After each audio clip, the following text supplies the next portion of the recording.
I've told my kids that they're not allowed to even walk on this side of the street going past this property because it was such a stain on the entire community. Most people looked at it and they said, this is an absolute disaster. This is a mess. I didn't see any of that. Frankly, I didn't care. You solve the owner's problem first. If you come to it from that standpoint, and how can I solve his problem? He's going to love you, and then you're going to figure out how to do a deal. By Friday, we had done $200,000 in revenue, all from social media. Our property was completely booked. No one's coming for you. No one's looking out for you. This is you or you. The only person that's going to get you to where you want to go is you. Even if you hire other people to help you along the way, they're not going to get you there. No one else is going to get you there. Only you are going to get you there. Kevin, you said to earn more than most people, you can't think like most people. What do you mean by that? Well, what I mean is what I've found in real estate is that everything is essentially an arbitrage, right? And as a really strategic real estate investor and developer, if you want to get outsized returns versus what everyone else is getting, you have to think differently, right? And so everyone wants to think about certain properties in a certain light or what it is. But when you can start to look at things about what they could be and think differently from the next person, then you have an advantage. And so what does that look like if you're just going to get your first property, right? So I'll give you an example. When I got my first property, it was a motel, just a block off the beach, but it was essentially a drug house. And most people looked at it and they said, this is an absolute disaster. This is a mess. And it was. And I always tell people, when I bought it, the neighbor came up to me and said, hey, just want to let you know, this place is a disaster. I've told my kids that they're not allowed to even walk on this side of the street going past this property because it was such a stain on the entire community, frankly. But I didn't see any of that. Frankly, I didn't care. I was just trying to get my first hotel deal done, and I saw a way to do something super creative. And what I saw on this property, number one, was the actual structure of the property. First of all, we talk about location in real estate. And I knew this property was an excellent location right off the water. But I also saw when I looked on the interior of the property that all the units were effectively apartments. They weren't just motel rooms. And so to me, I was like, I see a lot of value because this was 2016 when I was looking at this for the first time. And in 2016, Airbnb was really just starting to take off. And I know it obviously developed a lot earlier than that, but on the East Coast, especially in like these resort towns, literally nobody was really on Airbnb at that time. It was like kind of more of a hip urban thing in the inner cities. And so I was my first intuition was, wow, okay, well, actually, like this is like a rundown motel, but actually I see it as like these apartments that could be like all of these individual Airbnbs. And if they were nicer and if we had great service, like people would love it because they can walk right onto the beach, right onto the boardwalk. It's got great location, et cetera. And so it was a small property, but so that was like the insight that I had into a property, right? And so when you look at a property, you have to think about not what it is, what it could be, and what no one else is looking at, so that you can see the added value that you can bring to it. And that manifests in a lot of different ways. And there's different ways and strategies that we've now put together that we use on these motels. So it could be that you have the ability to build maybe on the top of the existing building. Maybe there's room to add accessory structures. Maybe there's an events business that hasn't been tapped into. An easy one that we've done multiple times is take an owner's quarters where many of these mom and pop motels and inns, they lived on site. And so that's usually the largest unit on the whole property that you can put into service, right? So when we took that over, we took the owner's quarters, it was doing $0. And by the time that we sold that building, that owner's quarters is doing over $1,000 a night. And that's massive for your ADR, for your revenue, your top line, right? And so thinking creatively about what you do on those properties. There's other ways to think creative, like guys that I love that are doing these unique structures out in the woods, right? And you can do cabins, you can do like these tiny homes, you can do trailers, you can do tents, right? All these kind of immersive, creative experiential things is it's like, that's an entire kind of emerging space in itself. It's very cool. A lot of my work has been with motels and inns and taking old stuff and making it new. But so that's all around thinking creatively about the real estate and the property itself. And I mean, I could keep going on and on, right? There's all kinds of things that you can look at.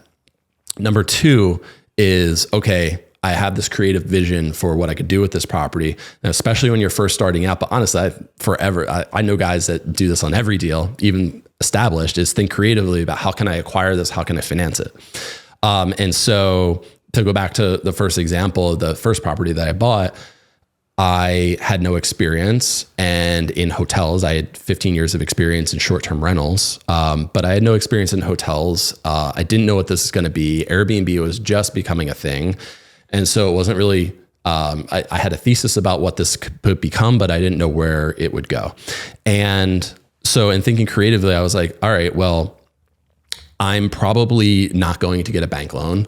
I probably frankly didn't have the confidence in myself at that point to go raise money. I treat other people's money like it's my own. And so I really wanted to do this myself and prove out the model. And so I was like, well, how do I do that? Well, I find out that the guy that owns the property is a distressed seller. He's in bad health. He's like 8 hours away from the property. He doesn't go to the property anymore. It's just kind of sitting there, and it's just kind of like a weight in his portfolio.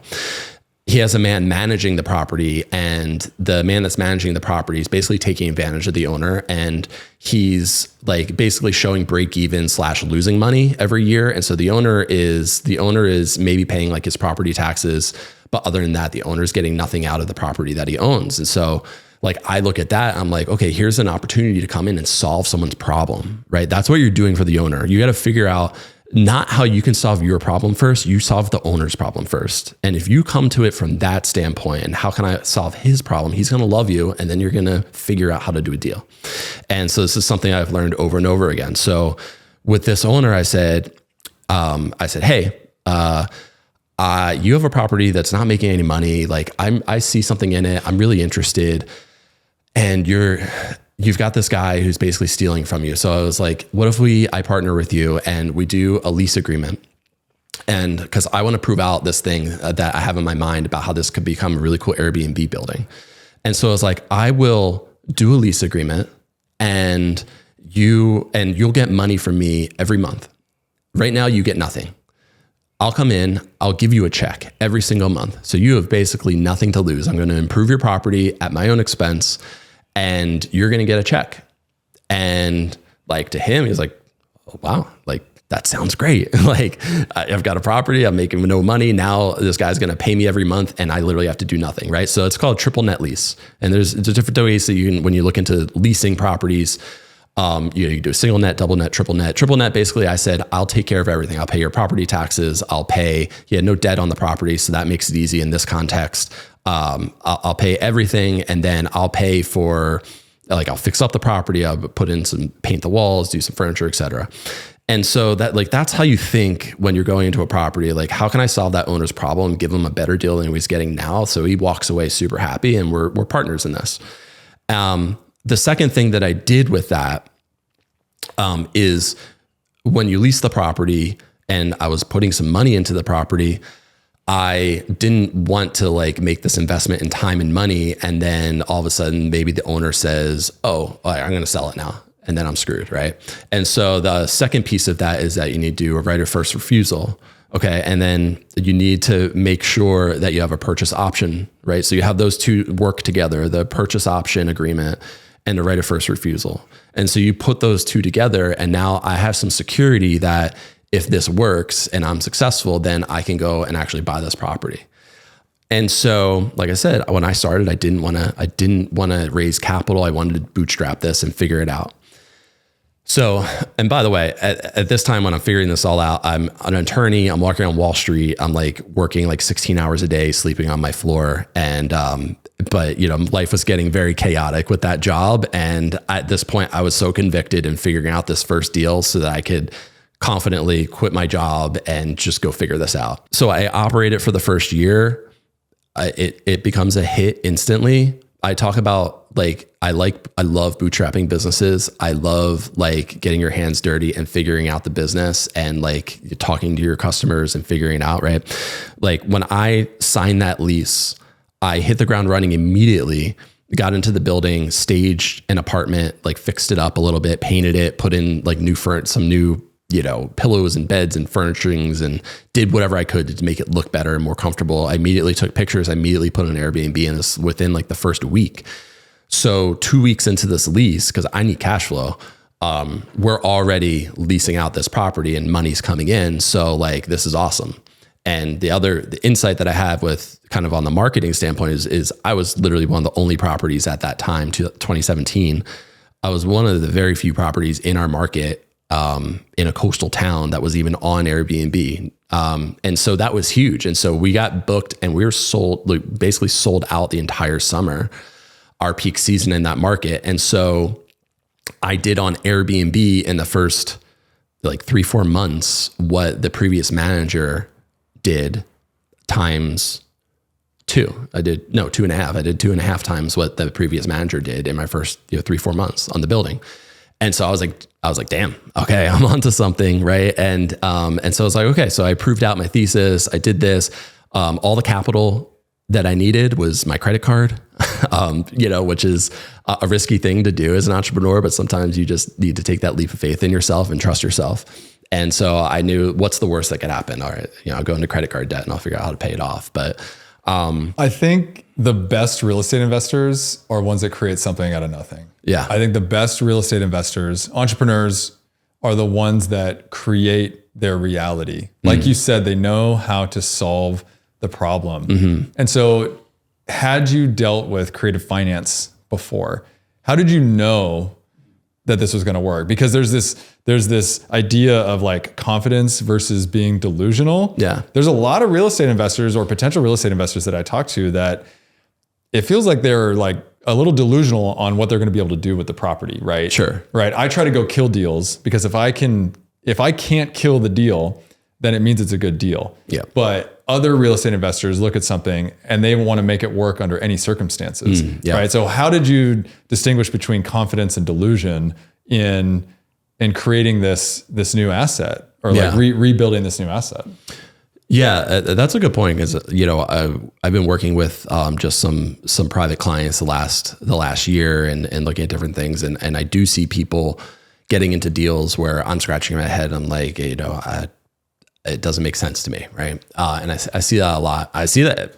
I mean, this is not just small deals. I see large developers that go into something and it might be a market that I know really well, or it might be an area that I know, and then I see them come in. And I'm like, this ain't gonna work, so I see that happen at all layers of the game. But for me, see, there's more pieces to the story, and like we only have so much time to tell our story. But like, I had confidence because what I told you earlier, which is I have 15 years of experience doing short-term rentals in that market.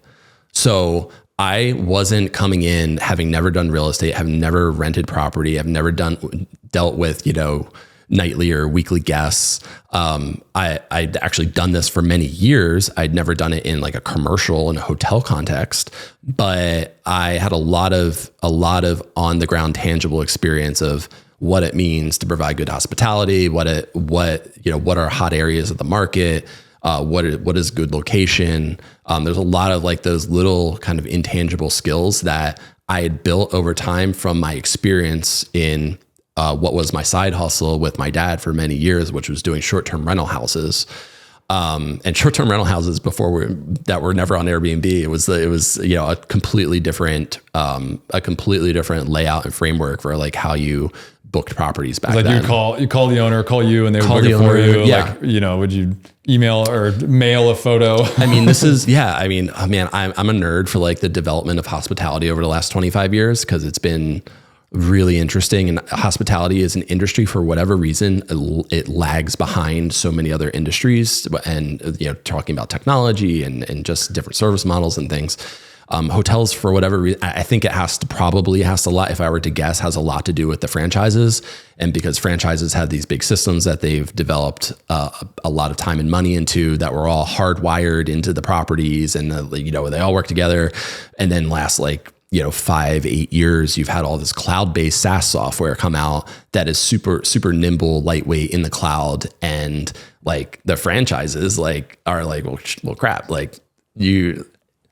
By the way, this is an advantage that you have right now as a young independent entrepreneur and hotelier, is that you can take advantage of this technology. Because when I started on hotels 8 years ago, none of the franchises were using any of this technology. And so when people stay with us the last 8 years, they're like, wow, this was so seamless. This was so easy. I didn't have to wait at a front desk. You guys communicated personally with me before, during, after my stay. Just simple stuff that was just so broken in the hotel industry. Yeah, you can order room service or food or upsells or pre-order your wine or whatever you want to the room ahead of time through a lot of the software that's out there now. Yeah, it's developed so much. So when I was doing short-term rentals, we started in 2005. In 2006, I built a website for our short-term rentals. 2006, no one has their own short-term, now it's a common thing, get a booking platform and build a little website for your house. But nobody did that in 2006. Right. And no, I mean, 2006, that was OG internet, really. It was OG internet. It was the .com bubble, post.com bubble, but that was Booking.com was probably brand new around that time too. Yeah, actually Priceline.com was one of the OGs, early 2000s. So yeah, just prior to 2006, we went through the .com burst. And I mean, it's crazy to think now, but Priceline and they were originally bidding sites, and it was an auction for what we would call distressed inventory in hotels. And so hotels loved it because they would go on and put last minute rooms that haven't sold at a deep discount. And that's how the Pricelines and the Booking.coms of the world started, because they were great assets to the hospitality industry. Unfortunately, the hospitality industry didn't see what was coming, and they gave so much power and so much inventory to those distributors that now they're able to market with a higher marketing budget all their consolidated inventory across all these hotels. And so their game is a marketing arbitrage of they can consolidate all of these listings, all this inventory. People can search, one-stop shop, and they can spend more than the hotel itself or the franchise itself to advertise for hotels in Scottsdale, because they are trying to sell rooms across 50 hotels in Scottsdale. And so their marketing budget is 50 times better than the single hotel in Scottsdale. But it's not for your hotel specifically necessarily. Right. Maybe it is sometimes. Yeah. Yeah, but it's for the city. It's not for your hotel. And so then everyone starts competing on... Now you got to compete on price. Exactly. Right. And this is where we get to, again, now thinking originally, my big thing is I do not want to compete on price. I don't want to be a commodity hotel room. So talking about arbitrages, right? This was the arbitrage that the OTAs figured out in early technology in 2000 to 2005 and 6. The next big thing was Google AdWords, and if you could and SEO. So Google became huge and was the go-to platform. So if you could rank super high on SEO, if you could be really good at buying strategic Google AdWords. So I did that. I did SEO. I built our own website, did SEO for our website. And then I would buy very targeted AdWords. And it's 2005, 6, 7. And that we had the best rental business, and we got crazy rates and stuff. And we were always book solid till 2010, 2011, even through the crash was fine. We kept building and building on short-term rentals. I would say the next big, then Airbnb starts, I think 2009 or something, but it's in its infancy. And it, I said, Airbnb doesn't really start to have a tangible presence, at least in our markets, until 2016, 17. Yep. So Airbnb aside, in that time frame, the next big thing that came out is social media and Facebook particularly. And so the next arbitrage And now I'm kind of getting into like marketing arbitrages, right? We're talking about property. We're talking about ownership. I've totally taken a detour from your previous question. No, it's great. Keep going. Keep going. Cause I got a lot of questions around this. It's good for people to know. Yeah. See, once you understand how the world works and understand how all these arbitrages in real estate and marketing, especially if you're doing boutique hotels are marketing operations and real estate. And you need to understand, you really need to, you at least need to know one of those areas exceptionally well, better than other people. And then you can fill in the others. But if you know all of them really well, you have a secret, you have a really strategic skill set that you can use, right? So 2013, I run our first Facebook ads. Facebook had just come out with their advertising platform. And that was like the next big thing where we were able to fill up all of our rental properties, because I would go buy, like, it's crazy to me. This was also one of my greatest mistakes in my life, is that you find all these arbitrages that make money, whether it's technology, real estate, whatever. And what I've done wrong in my life is that I've come across some of these arbitrage opportunities to create value and wealth, and I'll take advantage of it to what I have in the moment, but I don't like quadruple down on it. And that's my biggest regret, is like when I've seen an opportunity, I was like, oh, cool. Like, this freaking worked. Awesome. Like, I'll keep doing that. But like, what I should have done and how I look at things going forward is, when you find that opportunity, now you need to be like, oh shit, I got to go 10 times harder on this thing that I found. What's the thing that you're thinking of? So yeah, the first thing I'm thinking of in particular is Facebook ads. I would run like a couple $100 of Facebook ads. This is like so early. Not many people are on running ads at all. I would run like a couple $100 of ads, and it would generate like $50,000 in rents. Whoa. Like insane. Like, so like I would sell out all of our properties for the summer at like the best rents in our market. And then like for $200. Yeah. For $500. For like, yeah. And like a couple $100 a property, like, which is insane to think back, but that's what it was. And like, I'm thinking like the younger version of me is like, oh, this is awesome. Like, we sold out, like we did our best revenue of the year. Cool. Like, wash my hands and like operate the properties over the summer during our peak season at the beach, and, close up and go on to the next season. But like, what I should have done is realize like, oh my God, like I have this insane arbitrage where I'm spending like 2%, my ROI is like 2,000% or whatever it is, like some insane number, like the ROI on that. So I should have been like, I don't know, like what I could have done. I could have obviously got more properties and like pressed on the Facebook ads. I could have gone and done it for other people. I think going and doing it for other people is probably the smartest thing. Cause you could charge, if you're getting 200X, you can charge 10, I should have marketed for other people and then they, but that's also kind of, talking about the early development of listing platforms, OTAs and stuff. So we talked about Priceline, but that was specific context to hotels. But then on the vacation rental side, you have what is now Vrbo, right?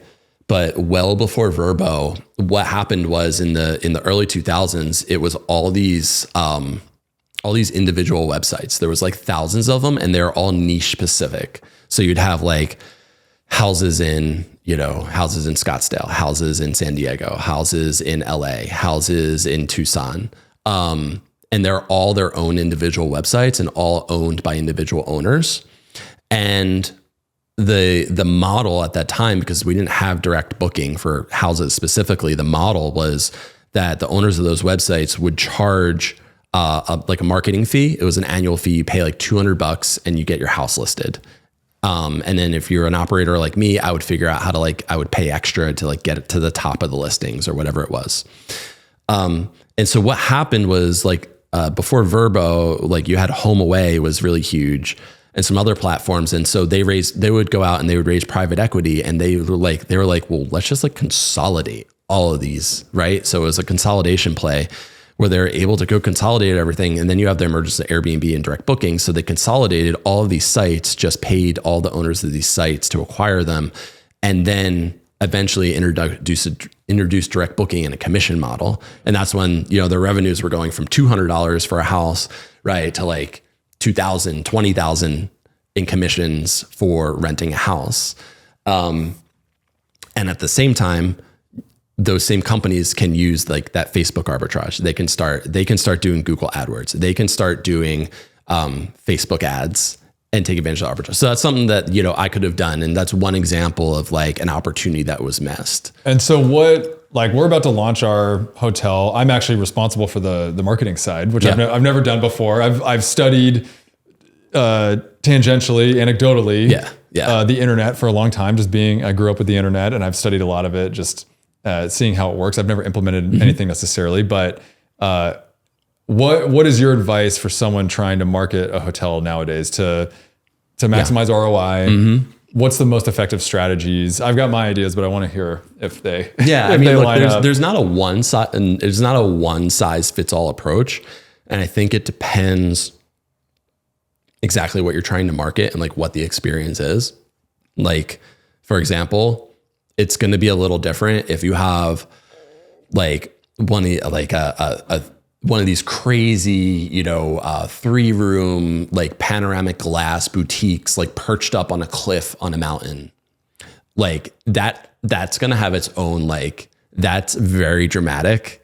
And like the marketing that I'm envisioning for a property like that is like literally like, it's so simple. Like the property speaks for itself. Yeah. Like you're going to have a dramatic drone shot. You like, it's people can, just the shot of the property and the landscape is enough till like, people are like, holy crap, like that's interesting. Yeah. But then there's like, you're more run of the mill, like, well, I have a property in like an urban city or a resort destination, and I'm a traditional hotel, and I've got 100 competitors in my market, and that, like, how are we going to stand out? Which is like the more common case. What I would say there is social media is the number one thing that has to be taken advantage of. That. And so then it's a matter of like, okay, like how do we effectively take advantage of social media? And the opportunity that I think still exists right now is the advantage that you have is that just like when I started on Airbnb with my hotel, which no one was doing with hotels, not even vacation rentals in my market in 2017, right now, the franchises still somehow don't understand the impact of having really good social media, really good Instagram, really good TikTok. They don't understand how it drives revenue. They just look at it as just some line item on their budget, and they don't understand how it drives revenue. And so if you can understand that, that is how you can drive a ton of revenue. It's how the best operators in this boutique space, like you and I and others that we know, like that's how you can drive incremental revenue that the other hotels in your market are not taking advantage of. And it seems too good to be true sometimes when we run stuff, and I just can't believe others aren't taking advantage of it. Now, I think a lot of people are now catching on to it, and especially in the boutique hotel space, but just still not to the level that you would think in like large management companies, large franchise hotels. So what's important to understand is how social media has evolved over the last decade. When I started, we were in social media landscape where you were trying to aggregate followers, you were trying to aggregate likes, and the bigger the presence you had, the more market power you had. And the platform was very focused on having like a really great image, having a really great reach by expanding your reach. But that has now changed. They call it the TikTokification of social media. And over the last, 3 years, maybe, it's changed from your follower count really actually doesn't really matter. It's more on individual content pieces and what you can do with them and how you present them. And And you can leverage other people's platforms, influencers' platforms, et cetera, but it doesn't necessarily have to be your own to be super impactful. And what matters more is the kind of content that you create and how you promote it, and how you also then go maybe do paid traffic to it, to keep doubling down on a successful piece of content versus being in this rat race of like, you've got to post like 20 posts a day. And, because it used to be a timeline where it was chronological, and like the more you posted, the more people saw your stuff, and you got more likes and followers, and the more likes and followers you got, the more reach and expansion you got. But it's not like that anymore. You don't have to do that. You have one piece of content that's really freaking good that catches and that can drive a ton of revenue. Okay. And it doesn't necessarily have to be your account. Okay. So for example, because I like to not just talk, but actually tell you that I did it. So when I launched my second property, I invited influencers that were up and coming on TikTok, because this was 2021. So TikTok was like just starting to really take off. Like 2019, it was a lot of like shaking your butt on TikTok. Yeah. The content houses, At 2021, TikTok is like really becoming a place where like businesses, at least early creative businesses, were getting started. Especially like the solopreneur, like maybe the baker, or they're making their own goods, they're making unique products, and they blow up, right? Because everyone wants to support them. Exactly. So we do our grand opening for this hotel. We bring on, I bring on a couple TikTokers, a couple Instagram folks, and I have them shoot content and do like a property tour. Like, look at this, like the newest hotel, and like ways that you can caption it and like catch attention. And our property was designed in such a way that like it was very unique to our market. No one had ever seen like anything like this in our market. It really stood out. And so I bring them in for an immersive weekend. We, have special events for them. We have, catered food trucks, and just like a great time. A DJ like brought in all the politicians from the town. And then we strategically said like, okay, like now everyone's going to go, I'm going to have you all go at like 7 p.m. on Sunday, before Memorial Day weekend. So right before everyone's in the mood for beach vacation, we're all gonna post on TikTok and Instagram. Within like the 2 hours, specifically two of them, one on TikTok and Instagram, go insane viral. And so we're getting ready. This was like our pre-launch Sunday morning. We have like, basically no revenue, but we're about to launch the hotel this week. I hope this underscores like the impact of like what this can do when you hit it. Those two posts go ultra viral, and like ultra viral at that time, those posts got like probably aggregate over 1 million views. I like to look at shares and bookmarks and things like that. It got 20,000 shares, over the course of a few days. So our phone, I have one poor lady, she's the best. She did my phones, and from Sunday night, Monday, Tuesday, like from this content going live, the phone literally did not stop ringing. Wow. With people trying to book it for a reservation, all kinds of people from all over the place. And we went from $0 of revenue before we launched those social media posts Sunday morning. We had done by Friday, we had done $200,000 in revenue, all from social media. Our property was like almost completely booked at that point for the whole summer. Did you have photos of the rooms and everything up, or were they renderings? That's another great point. I always speak about, I talk about how I like having like a lean startup approach, a bootstrap approach. And people that I consult with, I'm like, I'm looking at like, how can we get this hotel to like revenue as quickly as possible, like money in the door. I'm not waiting so we can take the prettiest pictures. And so for that hotel, I found some like rendering site. Unfortunately, I hadn't met my beautiful fiancé, who's now like, she is like the best renderer I've ever met. She's more than that, but she's more than a renderer. I promise we didn't get engaged just for the rendering skills. Yeah, she's sitting over off to the side here.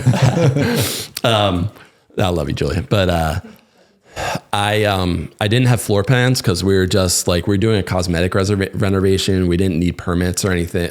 We didn't really need significant permit sets or anything. So we didn't have an architect doing drawings and stuff, but I needed to sell hotel rooms. So I went on and I learned how to use like some like floor planning layout rendering software and I spent like 2 days of my time like creating replicas of the rooms as close as I could on this 3D rendering. And it actually came out like pretty freaking close. Mm-hmm. And I took screen, like you're able to do a walkthrough in the rendering and like screenshots. So I did that, put it up on the website that I also built myself. And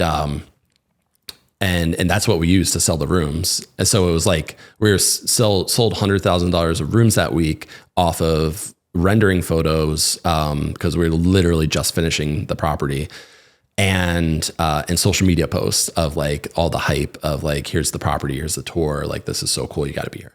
I think I wanted to mention one thing that you mentioned about selling rooms. Yeah, sooner rather than later, because and I wanted to go back and ask about this on your first project too.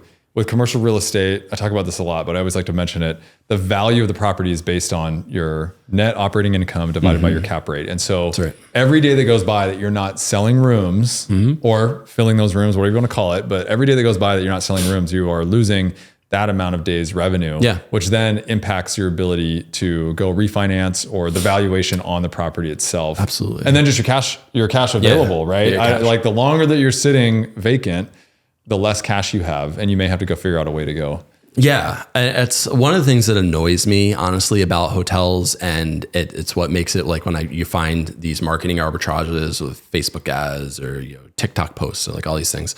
One of the things that annoys me is that in hotels, you have a fixed inventory and it's a perishable inventory. And so every night that goes by you can't go back and resell that room. And you only have a fixed amount of room nights that you can sell in a year, that you can fill your hotel, and then that's it. And then outside of that, you have to look for other revenue sources, whether it be events, different packages. You could sell things like that, but like nothing's gonna, unless you have a crazy like food and beverage liquor program, nothing's gonna move the needle more than just selling your rooms. So yeah, when you open that property, like I want to open to revenue. I want to open to people in the rooms. I don't want to open to an empty property. And so I think figuring that how you can make that happen, how you can get to revenue as quickly as possible. Like my first property, I said like we were to revenue within a first week of signing the lease on that property. So, because I was like, I got a lease payment in a month, and like I don't have the money really to bankroll this. So we got to make it work. Yeah. Why do you think? Like I see as I've been launching this podcast and as I've done hotels and short-term rentals, like I've been stopping and thinking like, oh, this is when most people stop. And then I go another day. Yeah. Oh, this is when most people stop. Yeah. Oh, this is when most people stop. Yeah. What is it about you that you don't stop? Well, you and I talked about this offline earlier. There is a push and pull of knowing when to slow down or stop and when to keep pushing. I think, you hear this all the time, but a lot of times, the time to push through is the time when it's like the hardest, and like, or you just like that one last little piece of doubt creeps in, and it's like that last mountain that you just have to say like, F this, like, I'm like, I don't care. I'm doing it. Right. Like even when I did my very first property, you're doing your first property like that. And I'm taking a big swing, at least the biggest swing I've taken in my life, going out solo.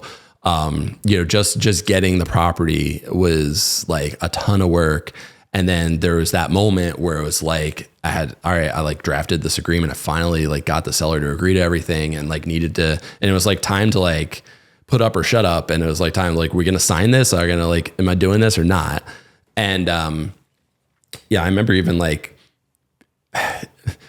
it's tricky because especially if you let other people or other influences into your head, like, the people, other real estate agents in the market, my own father who I had done short-term rentals with, like there was like at that last minute, there was that like, I don't know if you do this. And it's like at that moment where it's like, don't be naive to like real issues, but like your brain is trying to talk you out of shit. Like Your brain is when things are getting uncomfortable and you're doing something new and creative and whatnot, like your brain is going to put every piece of resistance that you still have inside of you right in front of you. And that's the moment to push through. That's the moment to do more.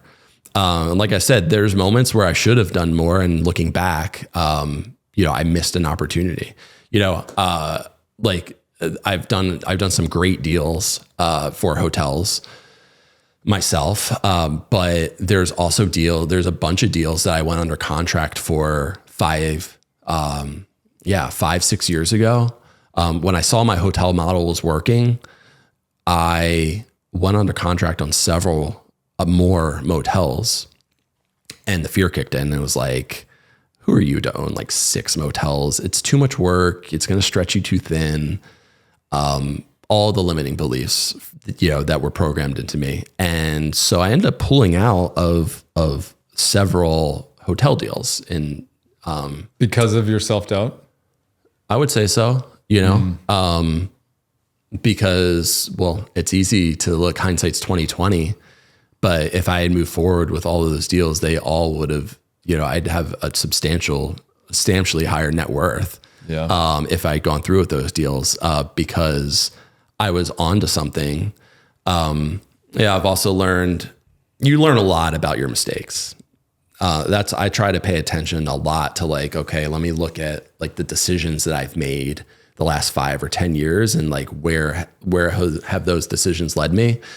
And you learn a lot about the mistakes you make, the things that you don't do. Now look, by and large, the best advice in real estate when you're trying to do deals is like, you look at 100, you take 1. But like, just like the social media that we're talking about, when you find an arbitrage, like, have the confidence to go harder into it. Right. And so, I think it was self-doubt, a lot of limiting belief that like, I can expand and, expand this motel empire. And so it leads you to find reasons, right, to back out of deals that I had under contract and not pursue. Oh, it's too much money. It's too much risk. I can't handle it. All the things that come up. Yeah. I've had a lot of experience now with your head hits the pillow. And you had a good day, you had a bad day, but your head hits the pillow and it's like, who are you to be doing this? Why do you think you can do this? Yeah. And you have to have so much mental toughness to continue to believe. And you have to really trust yourself that it's what you want. And that's why for me, a lot of the habits and the things that I do, they continue to remind me of like why I'm doing this and that I am good enough. And the thing about the money, like, oh, these are too expensive or there's too much money. I've reframed my mind around that. And I don't know what clicked or what happened, but I started thinking like, what is expensive? What is too much money? Especially in real estate. Cause like if the deal works, the deal works. And if you have the right people around you, then you're going to have the confidence to be able to go do it. And so let me ask you a question, cause I got to meet Julia. Yeah. Do you think if you knew Julia at that time that you would have had more confidence or the ability to go take those down? Yeah, that's a good question. I think there's a good chance that, your significant other, when you have the right person, they see in you what you might not see in yourself. That's also can be said of a great coach. I was an athlete at University of Maryland, and I had a world-class coach. He went on to be the men's Olympic coach. And so I got to learn from and work for one of the best coaches in swimming in college. And it was a really interesting experience because even though I was just some kid that came from the YMCA to like Division I swimming, and I was just like really on an up and coming rise my freshman year, this coach was so good at making you believe. And it's very interesting. Like I've had some coaches that are like just yell in your face and scream at you, which that'll get you a little bit. But what I've learned is like the really good coaches are the ones that like just just believe in you more than you believe in yourself, and are the ones that just keep you on track, and you just have a vision together, and they're the ones that just to be there to just keep you going and keep you positive, and to make sure that you're getting the right, whatever it is, the right rest, the right the work in, you're taking care of other things in your life. And so, your spouse can also kind of almost fulfill that role, and it goes two ways. You can do it for each other. And that's why you have like power couples, in hospitality, and certainly in many different spaces where like, sometimes that's like, that's very helpful. And, so, I was kind of on my own at that point. And, when you're on your own, you're in your own head sometimes. So that's where you can lean on other people. Now, maybe you can, I didn't learn this till later on, but you can find mentors and people that like you should really like listen to. One of my mentors, also at the time, was like, "Hey, you're really good at this motel thing. I really think that you should go down to South Florida, and I think that you should go try to find a bunch of these motel deals in South Florida." And again, I did not listen. I was just like, oh, like I can't expand to Florida from New Jersey. And like, that's South Florida is a whole nother level of real estate. And I was talking to him because we're working on a deal right now. I was talking to him like 2 weeks ago, and he was like, "Remember when I told you to go to South Florida back in like 2018? Yeah. He was like, "Those properties have like 5x'd in value since then." Yeah. I was like, "I know, don't remind me. I think of it every time we talk." Yeah. I know, but there's so many things you could say. Like you said, 100%. South Florida. Also, I would say, well, these motels are a dime a dozen down there. Like every city has these, 6 to 12 to 15 to 20 unit, roadside motels, or you drive up. And so what would my model, or how would I differentiate myself? Yeah. And it's easy to look at hindsight, right? But most important part, the takeaway is that these things are going to happen. You're going to miss opportunities or whatnot. But the takeaway is to be able to go back and learn from the mistakes. Because I've learned those lessons on some of these areas. And so like now I can move with so much more conviction and confidence to stuff that we're working on now, where it's like the money doesn't scare me. Stuff doesn't scare me because I know what's on the other side. I know what the solutions are.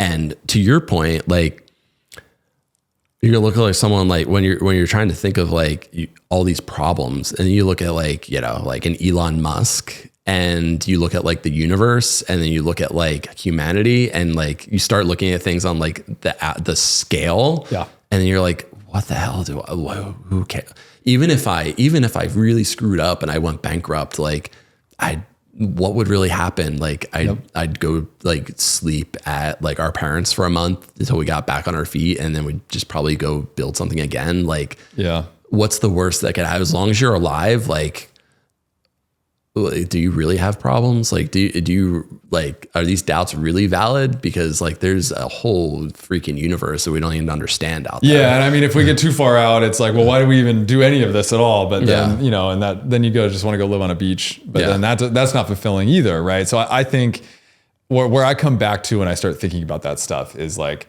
well, what do I really want to do then? Mm-hmm. Like, what is it that I actually want to do? Yeah. And that's where I landed with the podcast, and I want to go create amazing hotels in nature. Like that's what I want to go do. And I want to share these conversations and help other people do the same. Mm-hmm. Like that's ultimately what I want to do, because like you mentioned with your mentors, the same thing happened to me and with my wife too. Like I started realizing people saw more in me than I saw in myself.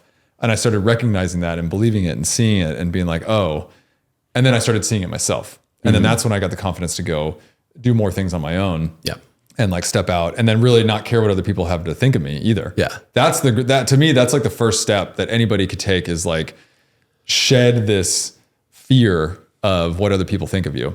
Yeah. And if you think you don't, or you're wondering how to do it, like if you find the thing that you want to do, that will allow you to not care what other people don't think. Like there's a lot to it, but when you so believe in what you want to do, and it's the thing that you want to do, you won't care what other people have to say about you or to think about you, because you're authentically doing the thing that you want to do.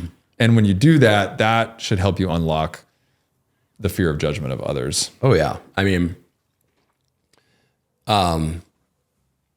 when you start doing that, right, and it kind of snowballs, you start believing in yourself, you start staying more consistent, you start keeping your word to yourself. Like as you do that, you gain more confidence, and then you get to look at other people, and you start to know other people in the space or other spaces and business in general. And then you, like, a bit of maturity is realizing that, like, you might, when you're playing small and feeling small, you look at people that are doing really huge things and you're like, wow, like they've done all these crazy things and they must be really special. And then you start to realize that actually a lot of people have no idea what they're doing, and everyone is literally just figuring it out. And no one, like, there's no reason that you can't do what other people are doing. Yeah. Yes. Like there is at the edges, like there's people that are brilliant and people that only need 4 hours of sleep and, like, some freaks of nature. But, like, other than that, there's really no difference that you can't do what anyone else is doing, and you can do your own thing and make it what you want. And, and there's no reason to limit yourself, but it takes time to develop that. It takes, it's definitely maturity and realizing that I don't care anymore about what other people are doing or saying, because half the times I don't even know what they're talking about. Yeah. Or they don't have your perspective, or like, and again, like when we were talking about you buying the properties, and maybe your dad said this or someone else said this, but I was going to ask, and you don't have to answer this, but have they done what you're trying to do? Right. That's a really great question. Right. So what I've learned is, now that I've been blessed, like we sold one of our hotels and we have, like, more financial resources and stuff, like, and I got away from where I grew up. I came out to Scottsdale, to get around new people and new ideas and fresh perspectives. And, when you're going to, if you're thinking about talking to someone or paying someone for something or learning from someone, you should be super honest, and you should ask, like, some questions. Like, one, like, what is the biggest thing this person has actually built? Like, documented, not they said they did it, but you can actually verify they built something. Number two, like, if they're giving advice, then, like, ask yourself, what has this person done for somebody else? Like, verifiable, not just they said it. So what, like, how have they led other people to recreate, like, what they've done? So, like, asking those types of questions instead of just being naive into listening to people is really important, so that you're getting good information. And it just goes for, like, that you brought up, like, your parents, like, I'm doing something that's very different from what my parents did. And while they support me, they don't understand what I'm doing, because I barely understand what I'm doing. But, you want to, as a child, you want to go to your parents for advice, or, like, but eventually you have to realize that, like, literally no one's coming for you. No one's looking out for you. Like, this is you. And the only person that's going to get you to where you want to go is you. Yep. Even if you hire other people to help you along the way, which is great, they're not going to get you there. No one else is going to get you there. Like, only you are going to get you there. And so get good information from people that can be relied upon. But then you gotta go do stuff yourself. Yeah. So, I tell people all the time, and I think some people don't understand what I'm saying, and I'm going to get better at articulating this, but I talk about just focusing on yourself, right? And it sounds a little selfish, but honestly, that is sort of the point of it, that you need to develop the habits and the things for yourself, and then just focus on what you're doing and what you want to do, and don't do things for other people. Don't pretend that you're doing it for yourself, because you're really doing it for someone else. You want admiration or adoration from your parents or your dad or your mom or your brother or your sister or society or social media or whatever. If you want that, be honest about that. If that's truly what will bring you joy, then that's okay. But focusing so much on yourself and your good habits and your ability to run a business and go out there and talk to people and whatever it is, and you just stay in your lane and ignore the haters, like that's the way that you become successful. That's the way that you get what you want out of this world. The sooner that you shed everything that society tells you about yourself, the sooner that you just shed all of that shit, is the sooner that you can go be fulfilled. And you might head in the wrong direction, you know, and then come back and go the other way. But like you said, I think you made a great point of not focusing, but learning from your mistakes and actually learning from them and analyzing them. Just like you're an athlete, I bet you watched a lot of game film. Mm-hmm. Or I don't know, or match film or meat film. Meat film, yeah. No, meat film. Watch my races and stuff. Yeah, watch your races, and you're looking at it objectively to get better. Yeah. Even when you lose or even when you win. Right. And it's focusing on yourself so that you can pour into others when that time comes. Yeah. We've talked a lot about, Julie and I have talked a lot about this of like, as we're like, you know, we're kind of just getting ready to go to just a whole different level with our lives and our businesses.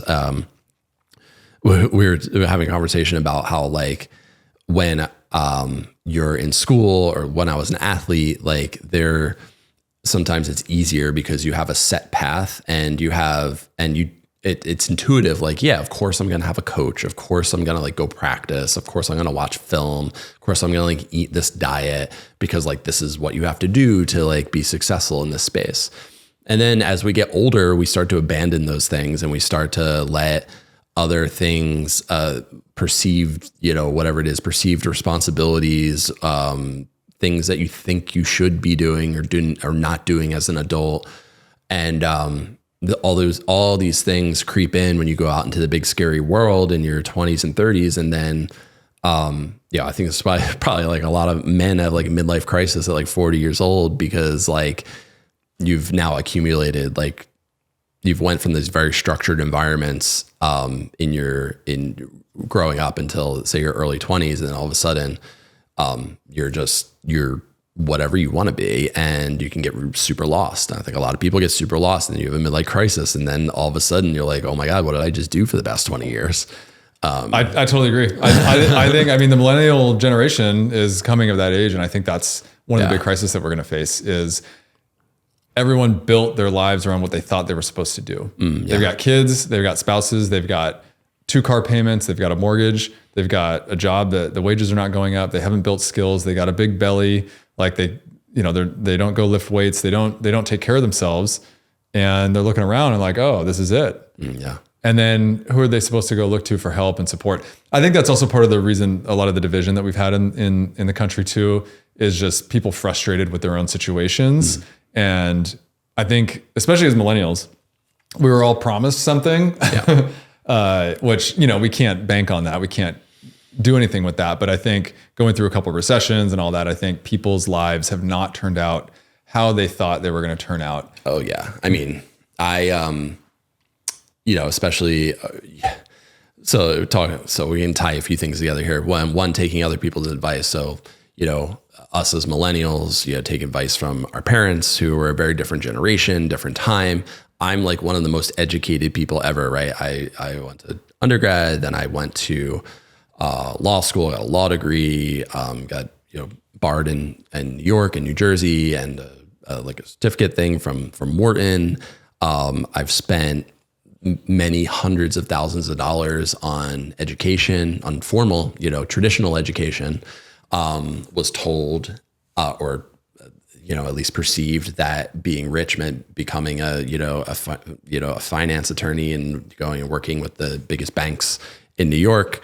And, and then I've like had this epiphany where I was like, I appreciate everything that I did. And like, I met cool people and did a lot of really cool stuff, but also it was like, you're just living out like a programmed life that you thought you were supposed to live. You have that moment. And then looking back, like, you're saying, I think you're saying like some people in our generation are almost, I don't know if it's like bitter or just like, dissatisfied of where they are.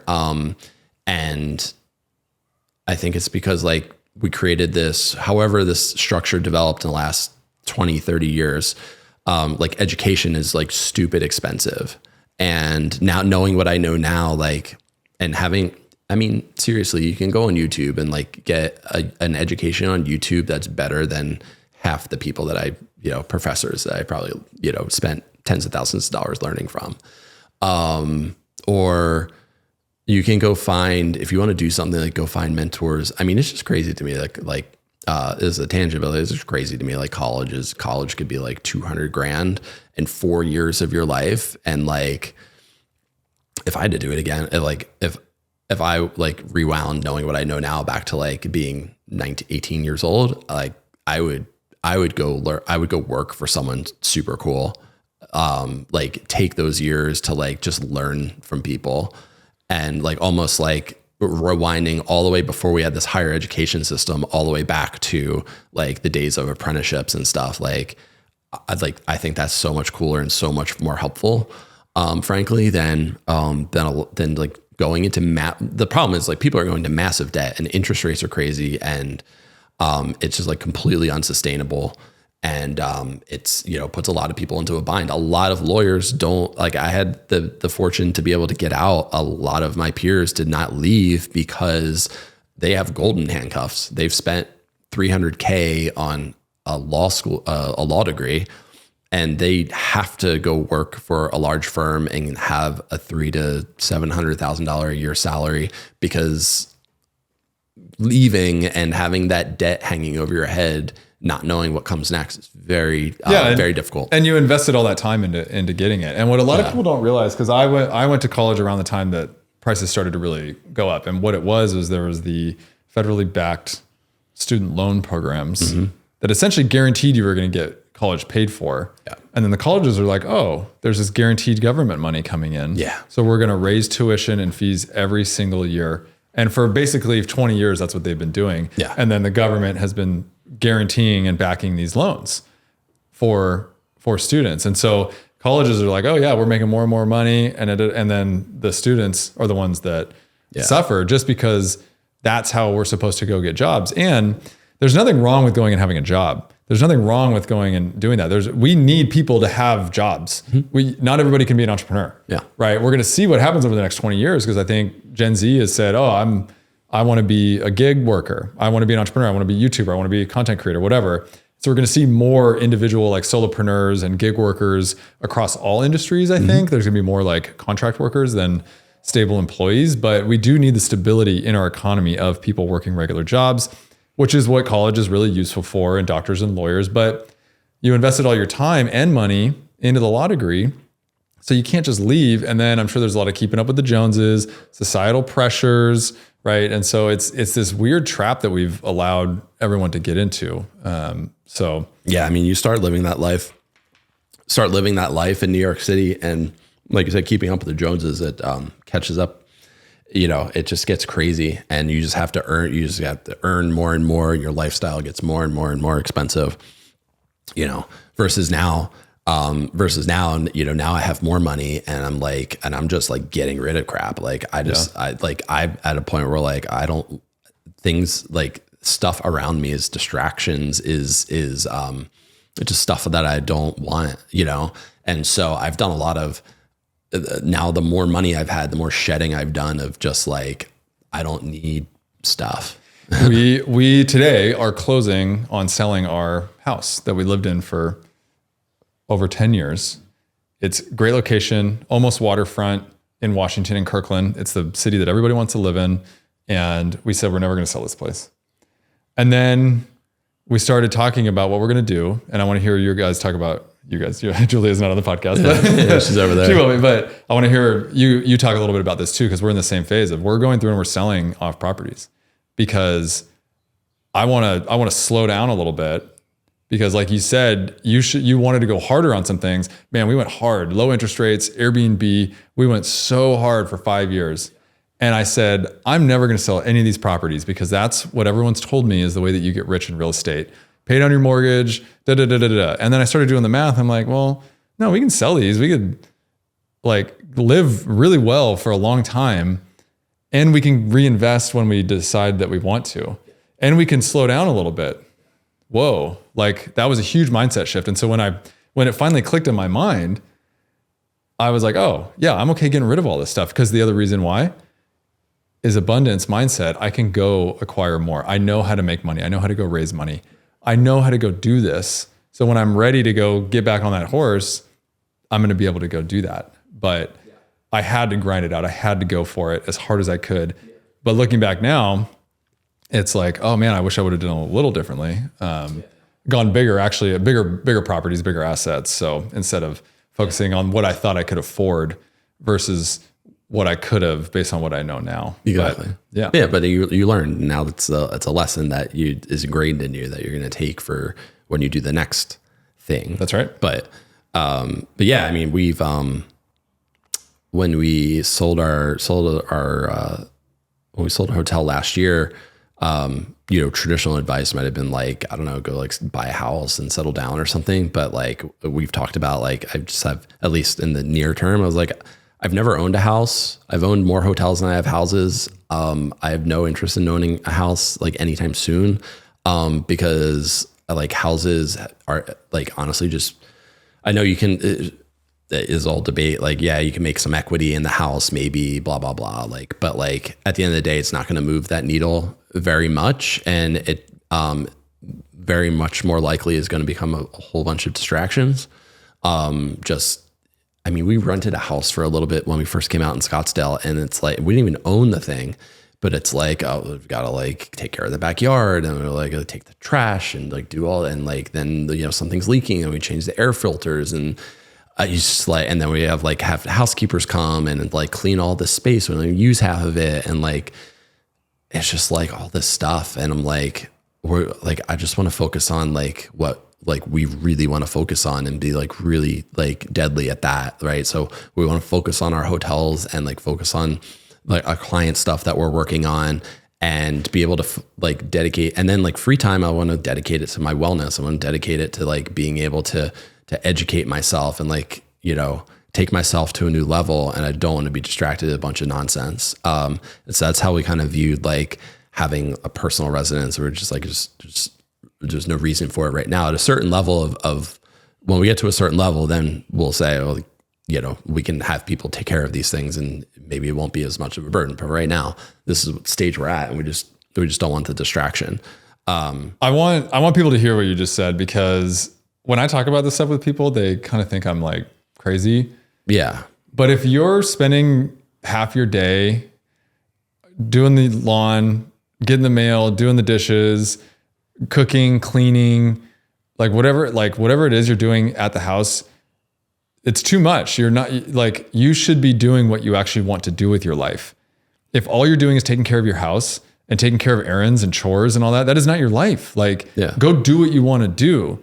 And there are other alternatives. You need to think about how you could afford to have a cleaner come in, or how you could afford to have a meal prepper, right? Erin and I, my wife and I, we have a meal prepper. It's like changed our lives. We don't have to cook and clean like hardly at all. We just run the dishwasher a lot because we have a lot of containers. But for everyone out there, if you are like half of your day is spent managing your household, you should go get help to do that and go focus on what you actually want to go do. And number one, I think you were talking about it, go focus on your wellness and your health, and lift weights and sauna and cold plunge, like whatever it is that you want to do. Yeah. But like, go get yourself healthy so you can live a longer life doing the things that you actually want to do. And so you guys have spent the last year off, right? Yeah. Resting. Yeah. We were like, we're on a hotel no buy, right? So I'm not looking at deals for the next year. We're just not interested. But we were helping other people. We've been helping other folks do all kinds of stuff. We've helped people acquire stuff, get loans. We've done architecture for some hotels, branding stuff. So we're just getting to know people and doing some side projects and helping out. And then all the meanwhile, like doing lots of self-education. We moved across the country. We spent a lot of time literally just like decluttering our lives. Just tying up loose ends from the sale of one of our properties and all of that fun stuff. We built out we're now bi-coastal, and our management company is on the other coast. And so we got a lot better at delegating all of the management of our properties to our team. So we, learned, doing all that kind of stuff. And yeah, it was just decluttering our minds, decluttering our spaces, educating ourselves, putting ourselves into new environments, meeting new people, and envisioning what it is that we want to do next, and just being ready to step into that. And I think that's okay if you want to, I think it's, especially if you go through a big exit, my entrepreneur ADD brain is amazing. We just had this big win. We have more resources. Let's go do these 10 other things. That's how my brain wants to work. And what I've realized is that you should just there's no shoulds. You do it is good for you. But I would do, knowing what I've seen, I would do the opposite. And I would be okay, I'm closing a chapter. Let me see that for what it is. Let me make sure I declutter loose end and tie up loose ends that aren't going to keep coming back around and annoying me. And then take some time to envision what I want to become, what I want to make my life next. And so that's what we spent the last year doing, being ready for what we want to do. Yeah, I think that's great. So Kevin, this has been absolutely amazing. I really appreciate you and Julia coming in to talk today. We'll have Julia on the podcast soon, I'm sure, talking about design and architecture. Yeah, gorgeous designs. But Kevin, you offer a lot of services, right? You've talked a little bit about some of them, and marketing and support on hotels. How can people get a hold of you? Where do you want them to go? Yeah, you can reach out to me on Instagram at Kevin Reardon. And happy to chat with you there, and have links to some of the stuff that we do. But we continue to do our own development. And we also work with folks that are in the space that might need help in specific areas for acquisitions or architecture and branding and social media. So we're pretty Swiss Army knife, because we've dealt with all this stuff for ourselves and for other people for the last decade. So that's right. Well, Kevin's a real deal. I appreciate you. And as always, everybody, appreciate you. Love you. This has been For Your Own Good. Peace.